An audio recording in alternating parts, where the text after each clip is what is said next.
So how do you identify good leather? You can't know good leather. Honestly, to identify good leather is hard because you see a leather nice, you like burn it, it will not peel, it will not burn, it will not do anything. Let the customer wear it, they'll come back. Hi everyone, welcome to another episode of E-Conversations, a podcast where we sit down with Nigeria e-commerce business owners to talk about their experience running their business in Nigeria. Today we have a very special guest, Anu Oluwapo Omolara, who is the face behind Lara Signatures, a handcrafted footwear brand. Please join me welcome Lara Signatures. Hi.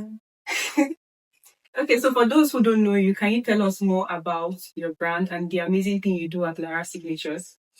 So yeah, Lara Signature is a brand that deals with handmade bags and slippers. So which means that we handcraft all our products, from scratch, from sourcing the material myself, from cutting down to sewing and everything. And I started this business in 2020, yeah. This is like 5 years ago now in school. And yeah, it has been a journey. It has been a journey, from zero capital to doing deliveries myself back then. It has been a roller coaster, but I'm grateful for where I am today. Okay, so why did you choose footwear? Was there any particular reason to choose? To be honest, I feel like I didn't choose footwear because I actually learned how to make hair. Before I went to school, I used to be my mom saying, in fact, I'm a good hairdresser. Like, I make hair properly. And when I did admission too, I was making hair, I do wigs for my friends and all. But then again, anytime I wear footwear, everybody's always like complimenting it. Oh, like, your feet look so nice, your slippers are so nice. I'm just like, why don't you just start, since everybody loves this thing so much, why don't you just start selling it? So I had a friend at the time she's like into handmade as well. So anyway, she introduced me into the footwear business. I was like, oh, that makes sense and all. Then she traveled out and she was able to show me, where she, buys material from and everything. And from then, like, I just picked it up. So your beautiful feet brought you a very big empire. Something like that. Something like that. So anytime I wear the slippers, people are just like saying, oh yeah. So I just like, let me just focus on the slippers. How long did it take you to learn how to actually make the slippers? It wasn't for long because I wasn't doing most of the work by myself at first. Okay. So I had a cobbler that was helping me at first. So when I have the order, I give it to him, he will make it. But while he's doing the slippers, I'm always there, watching him, doing the thing, In a year or two, I was able to learn how to do the putting together by myself. As I was expanding and everything, I had to learn and I had to get more people, more hands. Starting from zero capital and everything, how are you able to get those first few customers? I just feel like at every point in my life, God just always allocates someone to to be like a blessing to me. So I had a friend, Naomi. So Naomi used to post my slippers for me. She brought her friends, she brought her family, and she will pay for it, and she'll still repost. She'll post all the designs on her status for me. So most of the first few customers I had was through Naomi, through her referral. She'll wear it, she'll bring customers. And I felt like she could have taken the business off for herself. But no, she did, she just brought the people for me. She'll collect money. Go ahead and collect the money and send me the money to make the slippers. I'll deliver it to her. She was just, she was amazing. So she brought most of her friends to me. I just feel like, it was just through referrals and yeah. So what about online? Because when he's in school, everybody knows you. They can come to your house. They can, to your room, your hostel and all of that. They can see you. So they feel safe. But what about when you wanted to transition to Instagram? Actually, I didn't really choose online first. Online wasn't my first, thing. I didn't even start growing my page until a year later. Because my page was with hair. I told you I used to do hair. So it was just hair that nobody posts on the page before. So I'm just just focus on your slippers.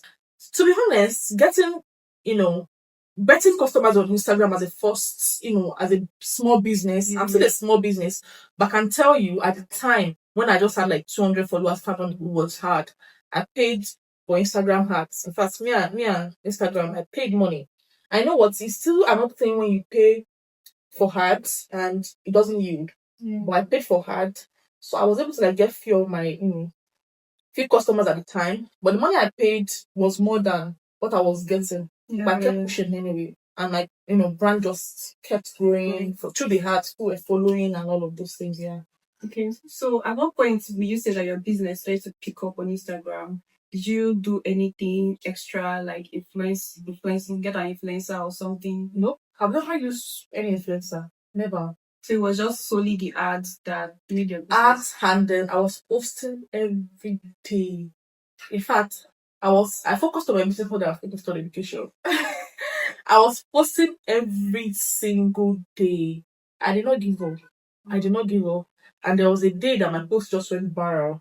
One of my platform I made one time just went viral. I just woke up that morning and my phone was buzzing. I want these slippers in Switzerland. I want it in Ghana. Wow. I said, Azao, where did this come from? So it just went boom. And I woke up, I was having 30K followers.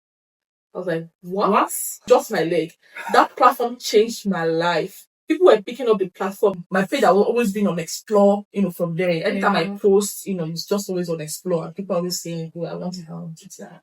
Okay. So let's talk about those early days a little bit more. I was stalking your page and I went through some of your earliest posts, and I saw some things around like, I'm not a scammer, or follow me, or I deliver, and you posting a lot of reviews, and then some of your customers that they're wearing your slippers. Yeah. So can you talk about that experience of trust and how you're able to overcome that initial stages where people don't trust this small page that has just a few followers, and how you're able to get out of that phase? I had a WhatsApp community. I was a WhatsApp warrior. If I don't post on WhatsApp in the day, my mind will not calm down. So I had like a WhatsApp community, and I feel like community is very important because they're like your people. The fear of being scammed is like really high because people want to know that you're trustworthy. Yeah. People want to be sure that they can trust you with their money. So at the time, what I used to just do is just try and like convince people that I'm not a scammer, and I'll beg my community people on WhatsApp so that please help me and like comment under my page, like the post, just something to like make it look a bit more convincing because I didn't actually have a working store. I didn't have something to actually make people. So I had to like post my customers. I had to post my reviews, and I feel like if you do those things, people can relax that this person is not a scammer. If you're able to relate to people in your comment section too, they can tell that okay, you're not a scammer. I was researching some of the processes of making slippers, and then I saw this other brand that is also in Nigeria that does the same thing. And he said that one of his major problem is getting talents, that's artisans, that are cobblers that make them. There are not a lot of skilled ones that will give you what you want. So have you experienced something similar in your business? That's definitely, and that was like where I just started. But you have to just keep trying because they waste your money, they waste your material, definitely. But you don't stop there because you don't say because this person is bad, I'll not give another person a try. Yeah. So when you're looking for a cobbler, when you're looking for like a craftsman, you have to like just keep trying them. I was moving to like because I didn't have my own space, I didn't have my own machine. I told you I started, I didn't have one era. Yeah. So I was like trying to just find someone that is very okay, someone that is stable, that can help me and I can still deliver what I want. So don't relent because you have to keep trying people. Did you at any point consider training people to be good, or you prefer them already made? You have to have the skill to be able to like grasp what I want to say because I don't have the patience. If I tell you, okay, we have to create a new design, and I'm trying to like explain the design to you. If you don't have the skill to understand, you don't have the knowledge about this, what I'm telling you, it's like a waste of time and material. So yeah, I prefer someone that is actually skilled, that knows the in-depth of the footwear thing. So if you now come, I can add to your knowledge. You can also add to mine. So I prefer if you can like work hand in hand, Yeah. So I have like footwear from you that I've been wearing since 2022 and they're so good. So it's an indication that you take quality control serious. So I'm wondering, managing artisans in Nigeria and then also looking at their outputs, and then you're trying not to also micromanage them, allow them to do their thing. How are you able to do that and make sure that the quality still comes out really nice? So most of the time I do my shopping myself, my materials myself, which I Okay. feel like is taking a toll on me. But the fear of what if it doesn't come out the way I want it? What if they don't deliver what I want? What if they don't buy a good material? The leather, what if it is bad? All those things. Even when you're around, I can tell you for sure that leather is very tricky because you buy a leather, you say, oh, this leather is very fine, very nice, and the customer wears it once and spill it. Mm. Like that is the problem I have with. So even when I go to the market, I try my best to buy the best materials I can get. So I buy in bulk. So when I see something that is really nice, I just buy everything. So how do you identify good leather? You can't know good leather. Honestly, to identify good leather is hard because you see a leather nice, if you like burn it, peel it will not peel, it will not burn, it will not do anything. Let the customer wear it, they'll come back. Like, "Right, I want this." And you know what? I feel like people too, they like to like buy something and they want to wear it like forever and ever, which is not possible. But then again, I expect like a slippers I'm delivering to you, I just it's like wear it for at least a year, at least a year. Depends on how you wear it, because you don't expect to wear slippers every day.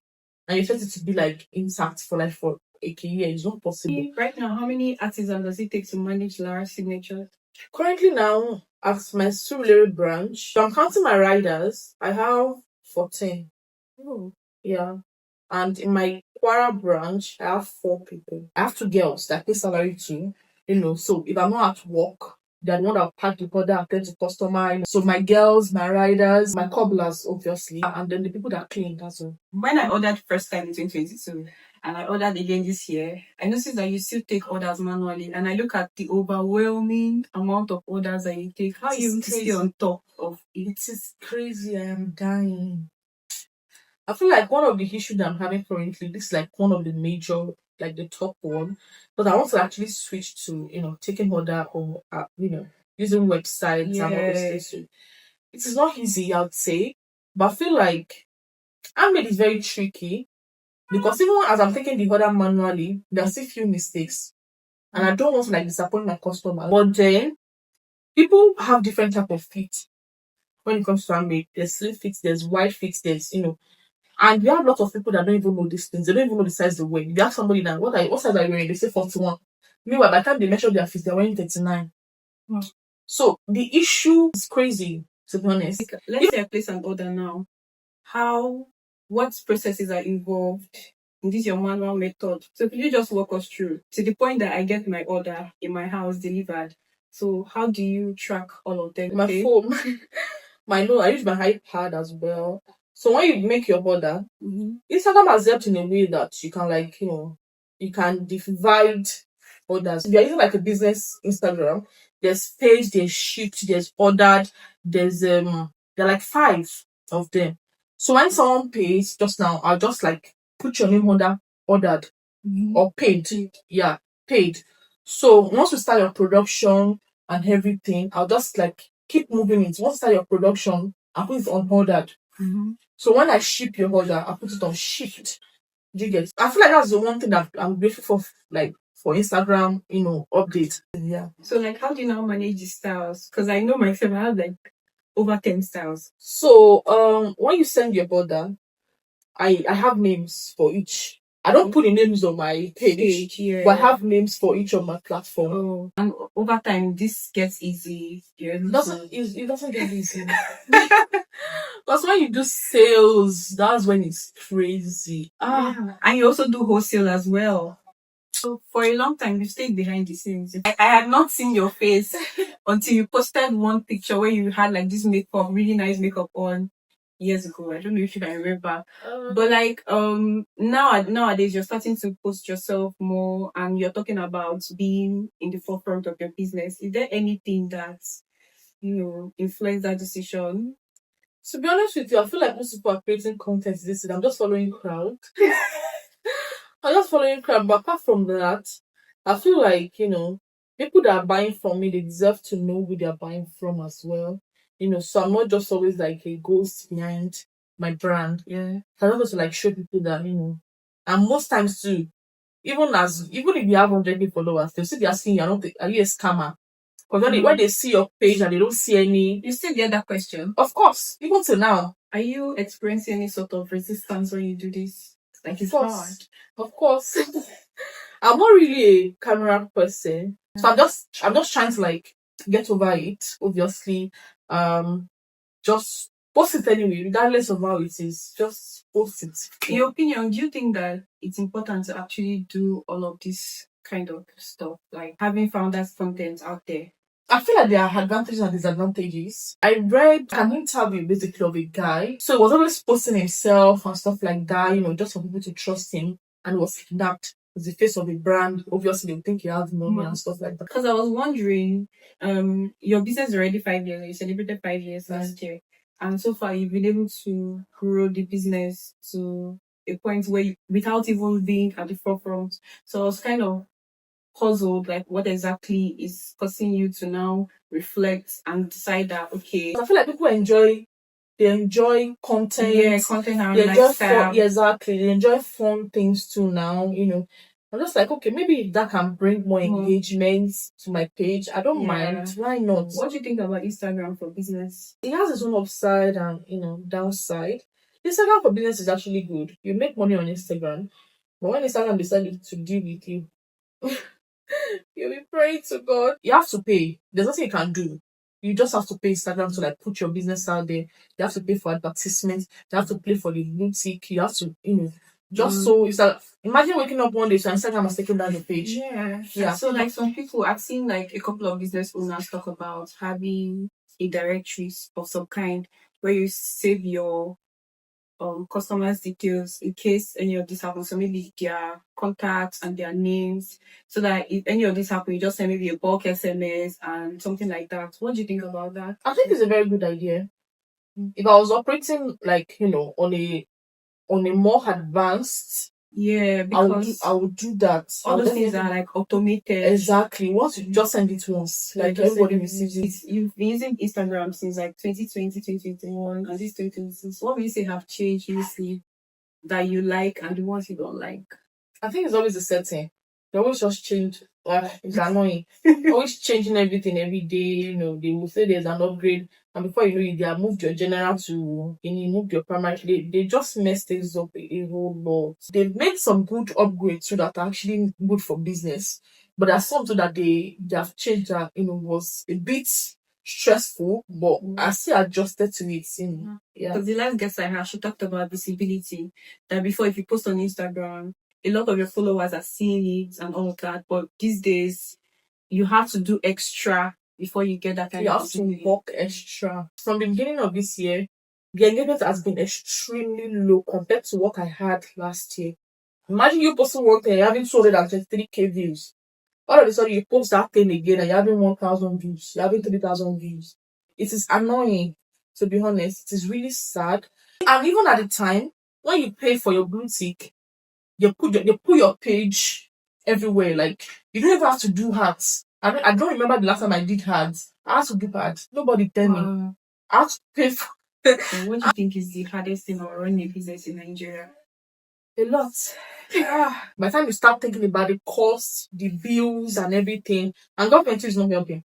Because if there's constant power supply, that will not be there. There are bad roads. My rider, they'll have injury every day. They want to deliver to somebody. Fuel and call. Today, fuel is 800 naira. Tomorrow is 2,000 naira per liter. So it's crazy. Rent is crazy in Lagos now. You want to rent a space for your work.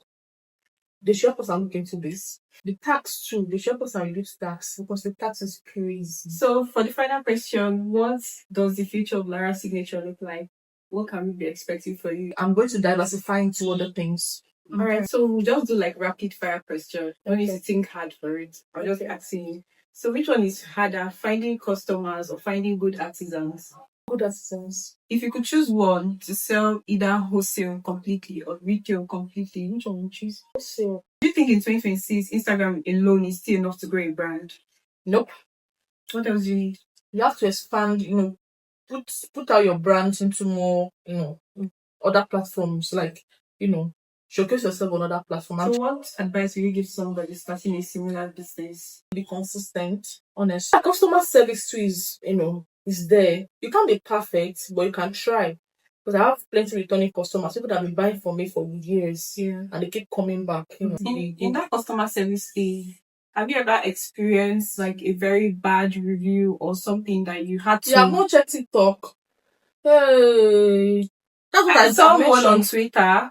It was Twitter. I found Mhm. one, and I just wanted to know like how you were able to manage and mitigate that kind of issue. That girl, if I remember what happened between me and that lady, till today, I still cry. She didn't know her size.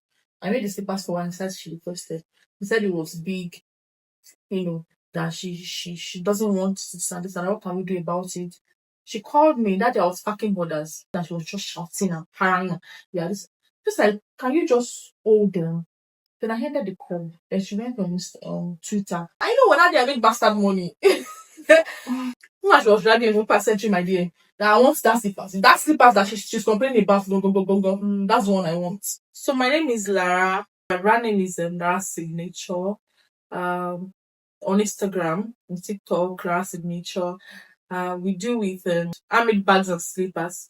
We make everything from scratch. From sourcing materials to coupling everything in Nigeria. My shop is in Surulere. So thank you for doing this episode with us. You're welcome. I'm honored to be here. We enjoyed having this conversation with you.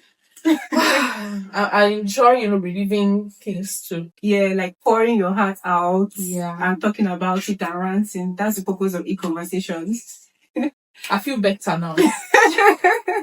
It's like a good therapy session. Though. To be honest, I could go on and on, just complaining and talking.